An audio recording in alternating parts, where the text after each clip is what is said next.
Ada seorang penanya tanya beliau, "Ya Ibn Abbasin, saya ini baca Quran banyak min awali hatta akhirihi. Dan sebagian yang saya baca itu wajadtu fihi al-ikhtilafa. Di situ banyak pertentangan. Misalnya ada ayat fahum la yatasaalun, bahwa nanti di mahsyar atau di kiamat mereka sudah tidak saling tanya. Tapi ada ayat misalnya waqifuhum innahum mas'ulun. Coba mereka hentikan karena mereka mau ditanya. Terus ada ayat-ayat yang mereka itu sudah sama sekali tidak bisa jawab. Misalnya ayat al-yawma nakhtimu ala afwahihim wa tukallimuna aydihim wa tashhadu arjuluhum. Tapi kata ayat nomor ini wa qalu li juludihim lima syahidtum alaina qalu antaqana Allahu allazi antaqa kulla syai'in wa huwa khalaqakum awwalan marrah. Niki rungokno tenan ya. Dadi manusa niku bodoni niku digawa mulai teng donya nganti teng akhirat itu pangeran lah karepe dibodoni. Mulane ketika mereka dituduh atau ditanyakan apakah kamu syirik, mereka masih jawab wallahi rabbina ma kunna musyrikin, demi Tuhan kita ini tidak melakukan apa? Syirik. Ini rukun tenan. Mungkin ketemu jawabannya. Tapi kadang-kadang mereka itu terus gak bisa bohong. Jadi itu sing disebut la yatakallamuna illa man adzina lahur rahman wa qala nawa shawab. Terus ada saat-saat mereka itu sama sekali lesannya tidak bisa ngomong. Jadi disebut al-yawma nakhtimu ala afwahihim wa tukallimuna aydihim wa tashhadu arjuluhum. Terus kata Ibnu Abbas, la yakhtalifu alaikal Qur'an. Quran itu jangan menjadikan kamu anggap khilaf. Tiga-tiganya itu terjadi dalam waktu yang berbeda. Terus ini penting kangge peneliti tafsir bahwa setiap ayat yang berbeda itu pasti tahapan-tahapannya berbeda dan konteks-konteksnya juga berbeda. Terus perbedaan itu bisa menjadi hukum yang digeneralisir, yang bisa massal, bisa menjadi hukum yang waqiatil hal hanya dalam konteks itu. Mun wong ngono wae nganti ke paham. Ngono ketemu pangeran ben langsung swarga. Ini mboten guyon. Misalnya begini, ada ayat misalnya di surat Taubat, surat sing jelas akhir. Artinya kalau akhir itu dalam ilmu Quran dijamin tidak mansukh, bahwa ayat ini berlaku, tidak dinasakh. Ada ayat wa in ahadum minal musyrikin astajaroka fa'jirhu hatta yasma'a kalam Allah. Jika ada orang kafir ingin belajar Quran dengan kamu, ya gak apa-apa ajari Quran sampai mereka mendengar kalam Allah.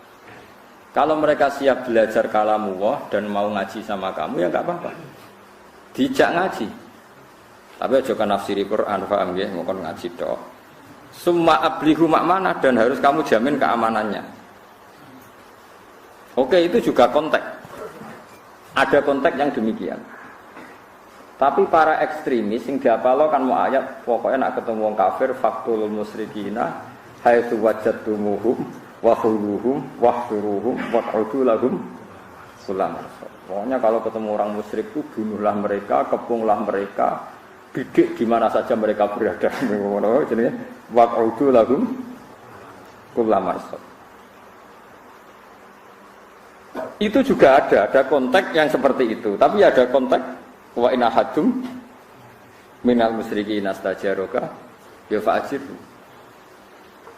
Terus ada konteks lagi, misalnya zaman awal Islam, nak kita beda akidah, beda agama, ya lakum dinukum waliyadin. Kamu ya agama kamu, waliya lan kedua insun, dini utawi agama insun. Kamu jangan ngira bahwa tiga ayat ini beda-beda. Ya seperti itu, ada konteksnya, ada muqtadul hal. Ya ada muqtadul hal.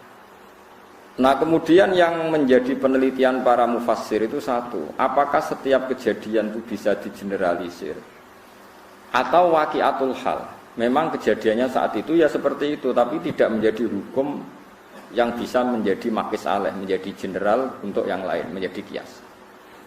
Misalnya begini, buat ini ben wong sing sok tafsir ngertos, narang alim merasa kecangkeman, narang alim merasa kecangkeman. Misalnya Nabi di hadis sahih ngendikan ada lelaki, sebagian riwayat itu perempuan, dia itu lonte wong nakal. Bareng dia merasa kehausan terus ketemu asu ning dalan.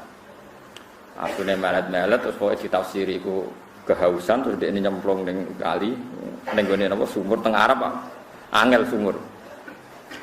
Dasar wong rapi yai nganggo sepatu boot ngoten terus mek banyu dicokot. Napa sepatune dicokot terus dia munggah ngeranggeh munggah. Walhasil sukses mengambil napa? Akhire perjuangan tenan. Bareng diombekno asune terus Allah matur nuwun mergo hambane sing rupane asu niku diombeni lonte wae. Terus di sepuro dosane zina. Kamu ndak bisa mengkiaskan nak ngono lonte kudu di asu 10. Mergo ngombeni asu sitok wae di sepuro apa meneh nak 10. Kowe geblek nak. Iku waqiatul hal. Wong iku ngalami kejadian ngono, tapi ora iso mbok kiasno. Terus kok kowe bar ngaji, asu sitok Gus mun saged sepuro pangeran. Kulo gadah sedoso. Ora iso. Mergo nak sitok mari di sepuro, nak sedoso. Luwe? Sepuro. Mestine nak kaapian niku nak sitok apik, loro luwe apik, telu mesti apik.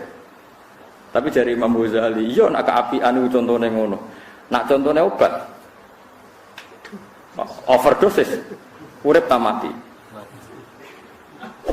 Lah jangan-jangan di setiap hukum sing diutarakno Quran utawi Kanjeng Nabi itu ndak semuanya bisa dikiaskan karena itu waqiatul hal. Memang saat itu ada kejadian seperti itu dan Nabi ngomentari seperti itu, tapi tidak berlaku untuk umum.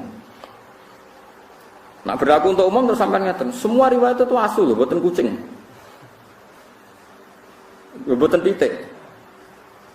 Terus kowe ra iso ngiasno ngrumat asu iku mok dombeni tok. Padahal asuku tak tukokno makanan sing ning toko. Wah, tambah di sepuro dosaku. Ora iso kok. Amulane nggih. Wong nak ra bakat ulama, ora usah kecangkeman. Mereka mengkaji Quran hadis ku yo angel tenan. Nggih ku angel tenan. Sing ra kangelan yo mubalek, kok pelang-pelang sak karepe dhewe menyerapati mikir. Nak fatwa ini sering kula kritik. Nak pidatone kula seneng, pancen lucu ya, tapi nak fatwane niku kula kritik. Mergo beda tradisinya ulama dengan khutbah atau dengan ya pokoknya dengan khutbah itu beda. Kalau ulama itu setiap hukum sing diutarakno Allah niku disambung kaya hukum eksak, kaya hukum matematika. Misalnya ngeten sampean tak bedheki. Cara sampean Abu Jahal itu mendustakan Rasulullah apa ndak? Ndak sampean jawab saja. Mendustakan. Yakin? Abu Lahab mendustakan. Nah cara ulama boten. Abu Jahal sama Abu Lahab itu ndak pernah mendustakan Nabi. Dia hanya punya hitung-hitungan politik. Kalau saya anut Muhammad, aku biasa pemimpin menjadi dipimpin. Tapi hakikat mereka tahu kalau Muhammad itu orang yang benar atau figur yang benar. Niku sing disebut hasadam min indi anfusihim mim ba'di ma tabayyana lahumul haq. Bahwa orang-orang kafir Mekah itu disifati Allah tabayyana lahumul haq. Kebenaran begitu nyata di mereka. Kebenaran begitu nyata itu mendustakan apa enggak? Apa taslim? Iman. Taslim. Mulane sebagian ayat diterangno qadna alamu innahu la yahzunukal ladzi yaquluna fa innahum la yukadzibunaka. Entek sampean ambek kula. Nggih boten. Aku ngerti mat, nak kowe iku tersiksa mergo komentare wong kafir. Dewe apa fa innahum la yukadzibunaka. Hakikatnya orang kafir itu tidak pernah mendustakan kamu. Walakinnadz zalimina bi ayatillahi yajhadun. Tapi dasar mereka itu juhud. Sampeyan saiki logika wae, bagaimana mungkin orang punya akal waras kemudian mengatakan berhala yang dari batu itu Tuhan? kemudian menantang Tuhan yang menciptakan langit bumi, ketemu akal atau ora? Enggak ketemu. Wong paling gendeng lah. Iku tetep ora ngarah darani watu niku pangeran. Dengan kekuasaan kaya pangeran sing gawe langit. Malane dawuh Allah, fa innahum la yukadzibunaka. Bagaimana konsep Muhammad Tuhan satu yang menciptakan langit bumi diperbandingkan hanya dengan teori bahwa batu itu Tuhan. Enggak mungkin. Kan enggak levelnya. Yang satu jelas benarnya, yang satu jelas salah. Terus kemudian kita berpikir ulang, bagaimana mungkin yang mengajak menyembah batu punya pengaruh mengalahkan yang mengajak menyembah Allah? Gak ketemu mana. Nah itu tradisinya ulama neliti sampai seperti itu. Makanya kesimpulannya adalah kebenaran absolut adalah kebenaran yang musuh kita pun mengakui. Jadi itu fa innahum la yukadzibunaka. Hakikat orang kafir itu tidak pernah mendustakan, tapi pura-pura mendustakan. Karena kalau mengakui Muhammad benar, dia dari pemimpin menjadi pengikut, menjadi dipimpin. Itu yang mereka mau disebut hasadam min indi anfusihim min ba'di ma tabayyana lahum. Tapi di beberapa ayat orang kafir dia diceritakan Allah bahwa mereka mendustakan para rasul. Makanya tadi mereka tidak mendustakannya dalam konteks apa? Paham ya? Mereka mendustakan dalam konteks apa? Ya sama, Nabi misalnya ngendikan wong sing ning omahe ngrumat asu, iku malaikat gak par-par. Lan ibadahe ditolak pangeran dihapuskan sekian hari. Mau ana cerita ngombeni asu di sepuro, saiki ana cerita ngrumat asu. Masalah, malaikat saja tidak mau dekat. Paham sih kalau maksud ini? Ben sampean ngerti bahwa meneliti ulumil Quran itu rumit. Dan itu butuh ulama. Ulama saja jangan hanya baca, tapi punya tradisi ahwal. Nak kowe maca tok iku gendeng. Kaya wong maca tafsir Sawi, bariku maca tafsir Jalalain terus diperbandingkan tafsir Ibnu Katsir. Kalau dia tidak punya ahwalil ulama, malah jadi setan. Keman ta'alama bila sayyidin fa sayhuhu setan. Makanya ada cerita unik. Jadi ulama di sini yo rada unik, yo rada beling tapi belingnya ulama. Ana ulama jenenge Ahmas, wis gak priyayi, senang masjid, klambine dicoplok. Bareng klambine dicoplok niku guntingi bulu ketek. Napa cara mriki kelek niku? Pokoke bulu ketek, ya diguntingi. Temenan ning jero masjid gak klambinan. Sing pas iku ana mubalek pidato. Zaman itu Ahmas itu terkenal lah populer. Terkenal. Oleh pidato ini haddatsana ngene termasuk haddatsana Ahmas ngene terus cerita. Cerita fadilah salat, macam-macam. Terus jarene Ahmas, kamu jangan mendengar mubalek itu, dia itu bohong.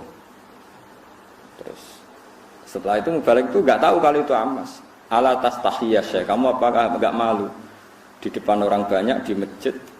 Napa guntingi bulu ketek di depan umum? Boyo diisin barang. 5 ada. Kenapa saya harus malu? Ana fi sunnatin wa anta fi kisbin. Termasuk sunnah, termasuk fitrah adalah guntingi bulu ketek. Ana fi sunnatin. Kowe bodoni. Kok bisa saya ini mubalek, saya ini pidato. Anal Amas. Kowe muni haddatsan al Amas, anal Amas sing jenenge Amas yo aku iku. Kowe muni muridku aku ora kenal kowe. Ini penting kalau aturakan karena sekarang orang itu meneliti Islam itu tidak pakai guru, sehingga cara memahami dia tentang nahi mungkar atau tentang amar ma'ruf, tentang apa saja itu tidak punya ahwalal ulama. Makanya kalau menjadi ulama tradisinya selain memegang beberapa literatur atau marojek kitab-kitab sahihah, al-kutubus sahihah, juga ada ahwalal ulama. Ahwal itu satu perilaku konsensus yang diyakini antar ulama. Ya saya ulang lagi, yang diyakini antar apa? Diyakini antar ulama.